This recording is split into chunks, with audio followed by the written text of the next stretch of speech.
राधा स्वामी जी, इसे सुनकर दिल डगमगा जाएगा। उस छोटी सी गली में जहां रोशनी भी शर्मा कर आती थी, एक टूटी फूटी झोपड़ी खड़ी थी।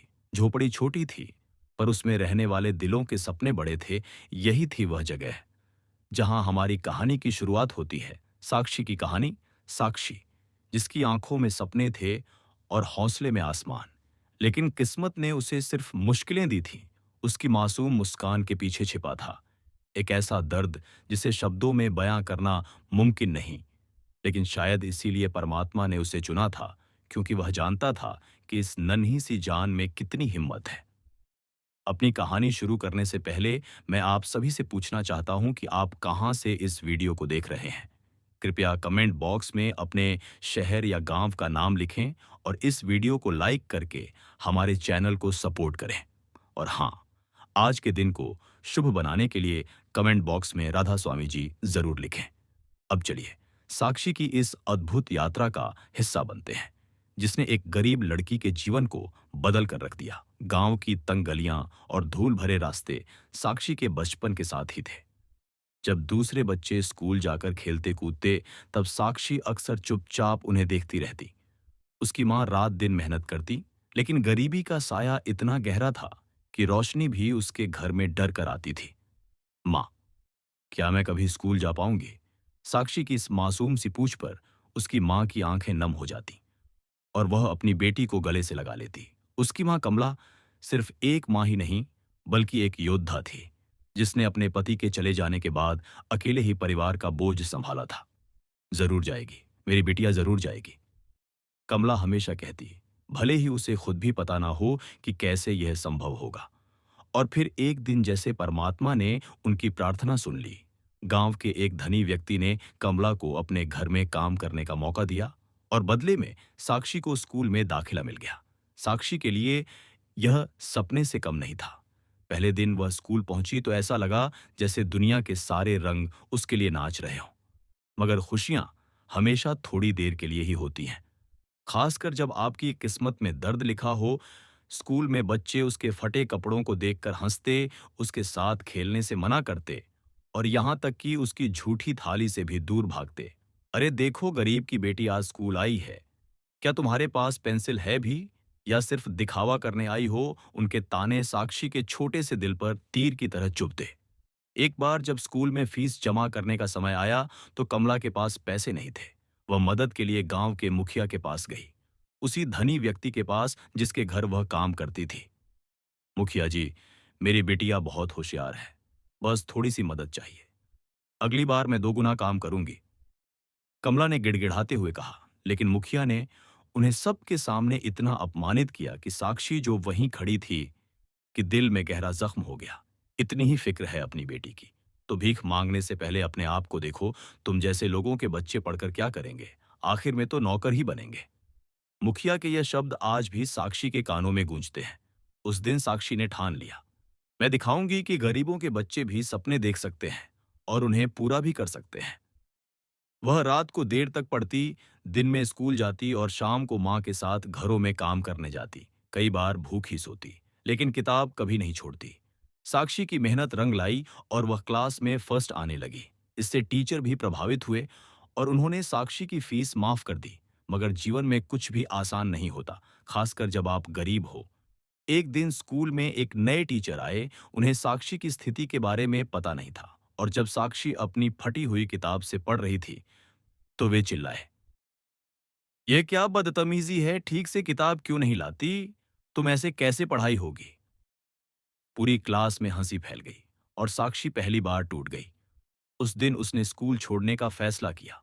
घर आकर वह फूट फूट कर रोई और अपनी किताबें एक कोने में फेंक दी। क्या हुआ मेरी बेटिया? कमला ने पूछा, जिसने कभी अपनी बेटी को इतना टूटा हुआ नहीं देखा था। साक्षी ने सब कुछ बताया, अपमान, हंसी और अब स्कूल ना जाने का फैसला। कमला ने उसे गले से लगाया और बोली, सुन बेटा, दुनिया बहुत बेरहम है। यहाँ लोग तुझे तब तक नीचा दिखाएंगे जब तक तू उनसे ऊपर ना उठ जाए। रोना आसान है, लड़ना मुश्किल। तू कौन सा रास्ता चुनेगी? ये शब्द साक्षी के लिए एक नई शुरुआत थे। उसी शाम गांव में पहली बार सत्संग लगा था। कमला ने साक्षी को साथ ले जाने का फैसला किया। शायद यह उसके जख्मों पर मरहम लगा सके। वहां साक्षी ने पहली बार राधा स्वामी के प्रवचन सुने। गुरुजी की बातें जैसे सीधे उसके दिल में उतर गई। परमात्मा उस आत्मा की परीक्षा लेता है जिसे वह ऊंचा उठाना चाहता है।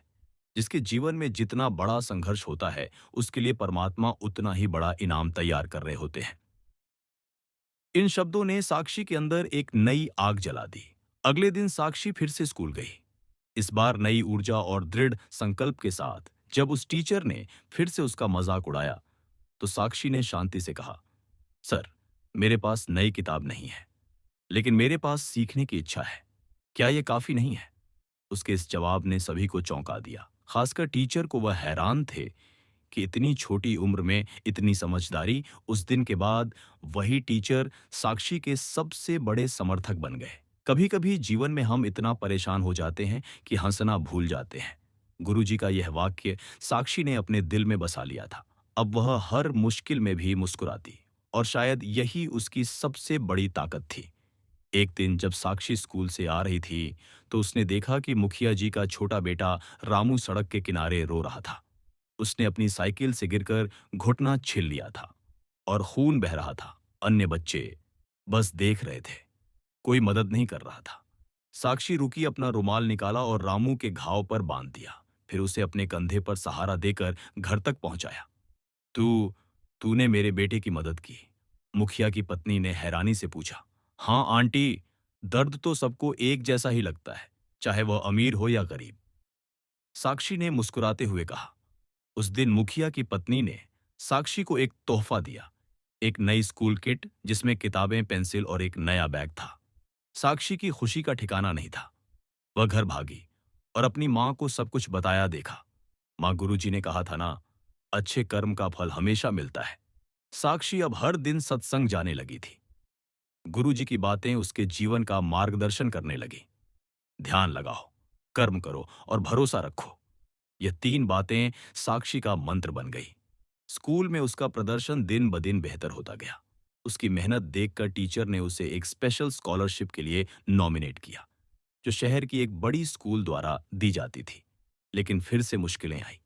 स्कॉलरशिप के लिए इंटरव्यू शहर में था और वहां जाने के लिए पैसे नहीं थे।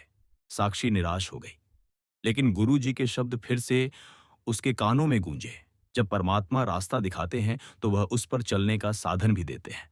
और सचमुच जैसे चमत्कार हो गया। सत्संग में गुरुजी ने साक्षी की स्थिति के बारे में सबको बताया, और बिना किसी अपील के लोगों ने स्वेच्छा से पैसे इकट्ठे किए। साक्षी के शहर जाने के लिए देखो, तुम अकेली नहीं हो, गुरुजी ने साक्षी से कहा। तुम्हारे संघर्ष ने लोगों के दिलों को छुआ है। अब तुम्हें उनका भरोसा तोड़ना नहीं है। शहर का सफर साक्षी के लिए एक नई दुनिया का दरवाजा था। बड़ी बड़ी इमारतें, तेज चलती गाड़ियां और हर तरफ भागते हुए लोग, यह सब उसके लिए अजीब था। इंटरव्यू में जाने से पहले वह एक पार्क में रुकी और गुरुजी की सिखाई हुई प्रार्थना की, हे प्रभु, मुझे शक्ति दो, ज्ञान दो और सबसे बढ़कर विनम्रता दो। इंटरव्यू में साक्षी ने अपनी कहानी ईमानदारी से बताई, अपनी गरीबी, अपने संघर्ष और अपने सपनों के बारे में। पैनल के सदस्य उसकी बातें सुनकर बहुत प्रभावित हुए। उन्होंने न सिर्फ उसे स्कॉलरशिप दी, बल्कि उसके रहने और खाने का इंतजाम भी किया। तुम जैसे बच्चों के लिए ही हमारा यह प्रोग्राम है, प्रिंसिपल ने कहा। तुम्हारा सपना डॉक्टर बनने का है और हम तुम्हें वहां तक पहुंचने में मदद करेंगे। जब साक्षी गांव लौटी, तो पूरा गांव उसके स्वागत के लिए इकट्ठा हुआ था। मुखिया जी, जिन्होंने कभी उसे अपमानित किया था, आज उसे गर्व से देख रहे थे। मैंने कहा था ना, गरीबों के बच्चे सिर्फ नौकर ही बनेंगे, मुखिया ने मजाक में कहा। लेकिन तुमने साबित कर दिया कि मैं गलत था। तुम डॉक्टर बनोगी और शायद एक दिन मेरा इलाज भी करोगी। सभी हंस पड़े और साक्षी भी मुस्कुराई। उसने सीखा था कि माफी देना भी एक शक्ति है। साक्षी की नई स्कूल में जिंदगी आसान नहीं थी। नए माहौल, नए लोग और नई चुनौतियां। कई बार उसे लगता कि वह वापस गांव भाग जाए। लेकिन जब भी वह कमजोर पड़ती, गुरुजी का चेहरा उसके सामने आ जाता और उनके शब्द उसे फिर से शक्ति देते।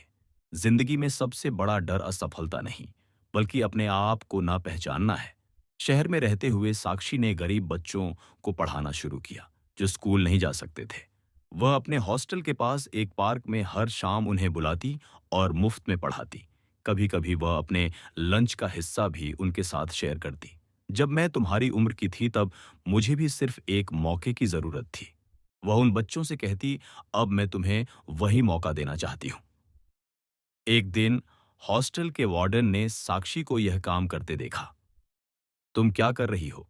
उन्होंने पूछा। साक्षी डर गई, सोचा कि शायद उसे डांट पड़ेगी, लेकिन वार्डन मुस्कुराई और बोली, मुझे लगता है कि तुम्हें स्कूल में एक और स्कॉलरशिप मिलनी चाहिए, सामाजिक कार्य के लिए। और फिर स्कूल ने साक्षी के इस पहल को औपचारिक रूप दिया, एक बाल शिक्षा कार्यक्रम के रूप में, जहां अन्य छात्र भी शामिल हो सकते थे।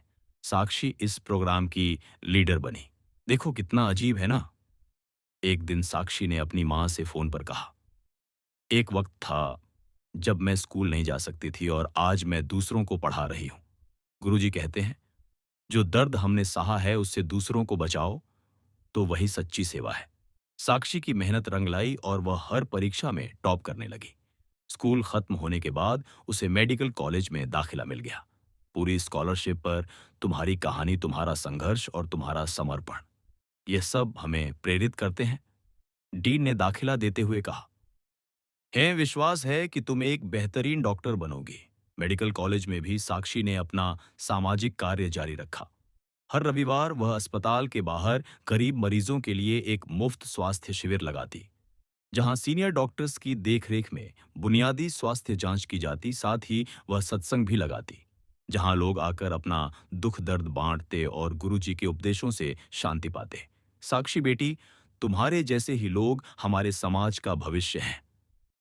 एक बार गुरुजी ने सत्संग में कहा, तुम्हारी कहानी हर उस लड़की को प्रेरित करेगी जो आज भी अंधेरे में है। और सचमुच साक्षी की कहानी दूर दूर तक फैलने लगी। अखबारों ने उसके बारे में लिखा, टीवी चैनलों ने उसका इंटरव्यू लिया और यहां तक कि सरकार ने भी उसे एक खास अवार्ड से सम्मानित किया। लेकिन इन सब चीजों का साक्षी पर कोई असर नहीं हुआ। वह आज भी वही सरल और विनम्र लड़की थी, जिसे बस अपना काम करना आता था। माँ, आज जब मैं पीछे मुड़कर देखती हूँ तो सोचती हूँ कि अगर उस दिन मुखिया जी ने हमें अपमानित ना किया होता तो क्या मैं इतना मजबूत हो पाती। साक्षी ने एक दिन अपनी माँ से पूछा, जो अब शहर में उसके साथ रहती थी, बेटा जीवन में कुछ भी ऐसे ही नहीं होता। कमला ने अपनी बेटी के सिर पर हाथ फेरते हुए कहा, जो हमें तोड़ने आता है वही हमें सबसे मजबूत बनाता है। बस जरूरत होती है थोड़े से विश्वास और गुरु के मार्गदर्शन की। आज साक्षी एक सफल डॉक्टर है, जिसने अपने गांव में एक अस्पताल खोला है। गरीब और जरूरतमंद लोगों के लिए वहां हर रविवार सत्संग भी होता है, जहां गुरुजी अक्सर आते हैं। और जब भी कोई साक्षी से पूछता है कि उसकी सफलता का राज क्या है, तो वह मुस्कुराकर कहती है, मेरी कहानी में 3 हीरो हैं। मेरी माँ, जिन्होंने मुझे कभी हार ना मानने की शिक्षा दी, मेरे गुरु, जिन्होंने मुझे जीवन का सच्चा मार्ग दिखाया, और वे सभी लोग जिन्होंने मुझ पर विश्वास किया जब मैं खुद पर भी भरोसा नहीं कर पाती थी।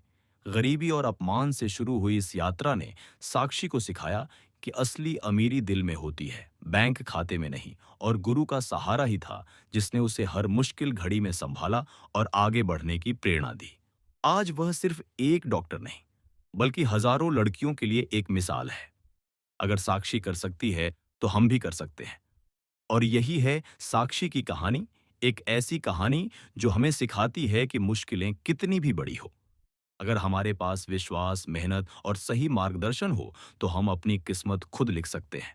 क्योंकि जैसे गुरुजी कहते हैं, संघर्ष ही जीवन का सबसे बड़ा गुरु है, और परमात्मा का आशीर्वाद हमेशा उन्हीं पर बरसता है जो हार नहीं मानते। अगर आपको यह कहानी पसंद आई तो इस वीडियो को लाइक और शेयर जरूर करें। हमारे चैनल को सब्सक्राइब करना ना भूलें, ताकि ऐसी और भी प्रेरणादायक कहानियां आप तक पहुंच सकें। और याद रखें, हम सभी के अंदर एक साक्षी है, बस जरूरत है उसे पहचानने और आगे बढ़ने की। राधा स्वामी जी की कृपा आप सभी पर बनी।